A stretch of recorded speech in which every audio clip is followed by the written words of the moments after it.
tuni hin mission testimony aban ana seizam hitiin tunia athupi chu ngailu nan a kim akiti in Arizona USA gama kona Chanel Draper kiti kumsomni lali ata namainu testimony in seidi wahiin phat masa ada na chu ke mahi Chanel Draper dana khong ke seiding ahi veng sungneu cha akona hung khanglin ka hi jing wangin jukham ho lochang ne ho chule di lo ta ta chon ho hi ni si tabangin kamujingin chin rong pi danin om tai school ho azong fencing hoi ta ta ki gan nain izong le zu khamna thei ki the ho hi classroom so akipu lu jingin akipu lu na lo ringa konin hi chi get hoi ta ta ho chun kham zo ti pon hi ti chun geng so akidal jiwin khamna thei ho a hin pulu jiwe bus parking ho dunga ka changa ka umding jong chu ke adin abi poi ichu ho ji a hi kanu le kani hin public school sanga private schools a kaidinga ai dei saplan hi kanu hin New Mexico a kaiding in ai dei sa in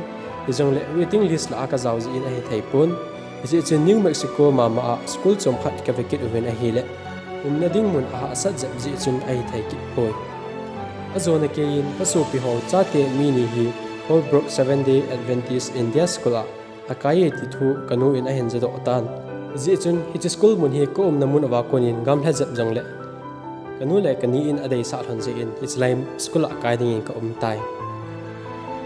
2010 August ha chun class 9 simding in hi school chu ka zon tai in sungmi ti a ko namun chu mo go do kiti chu a sa thovin room ho ga asu thingding chele katil ho ga ve tuk ding chu poina ka nei di pon hi jong le ka zolal pen ta chu bible class zawding chu a hi kani ho to ho in tam ta kana che ji na ve hi jong le in a ko ding a ki phal lo ji abu kana che ji a hi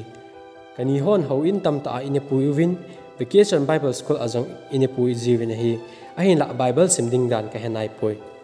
Holbrook school achun Christian school khada bible ka sim thei lo ding chu a asa the e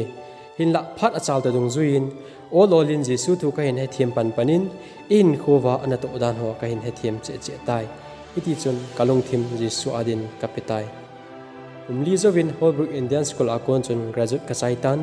kumni sung college ka kain abanin theldang dang ho ka boltai ka hin kho chu boinan a hin lung kum pan ke tan jesu ka he miltan chule 7-day Adventist ka hilam jong kamang heltai Texas a koloi nu kom ka chile ke adinga kanu bangba ka gyal khat chu a da mo thu ka zatan hospital a chi jingi ti thu ka zai kaba denin kani kom chi ding in Texas a kon chun kani namun Arizona zon ding in lena ticket ka kila e iti chun athi ma sengin ama to hin ko ka gamang phom phane ama athi zawin Texas langa ka chi kit e izong le ki pana kanai thei poi Holbrook a kona kaloi khat in school mun ahin post khat ake honge ti thu ahin sei chun ke jong wang wedding in kaga chi tai i chun ke jong school achun wang phat ta in na to na ding ka hin nei tan iti chun chapang ho to ke nai ta in ka ki hel jiwin i chi ho chun ki pa na len ta ai le pi ke tai akum kit ho achun scholarship ho vetup ding in ei dei sa win ji chun ke jong scholarship ho wedding in kapang pan tai Holbrook aka kile chu ke ading in ka hin ko ki khial na asu kitan ngailu nan i kim vial chu anom the zenge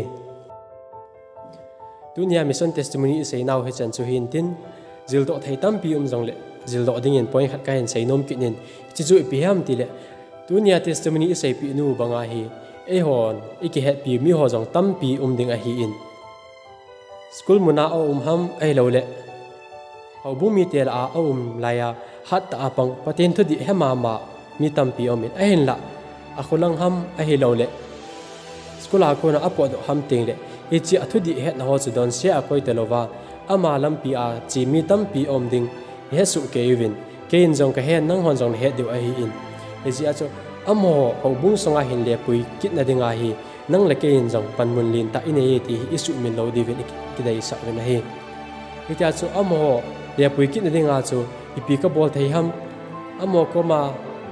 thin thu ka sei pi kit thei ham ai lo le tawna apan kit thei ham ai lo le tir khoji thei ham ita chu khat pen a chu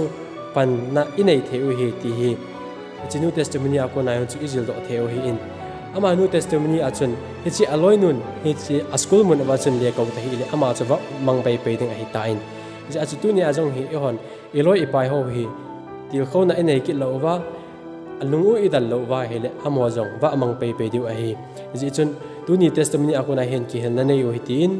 eloi ipai iki het piu isu pi ho obung sunga ung ki khom talo ho nung ko kit na denga hin nang la ken jang pan mun lin ta enei ti hi ji testimony akuna isai do no mo hi testimony ngai zo si na bon chawin pathin hen pathin na bu taw hen ka ki pa e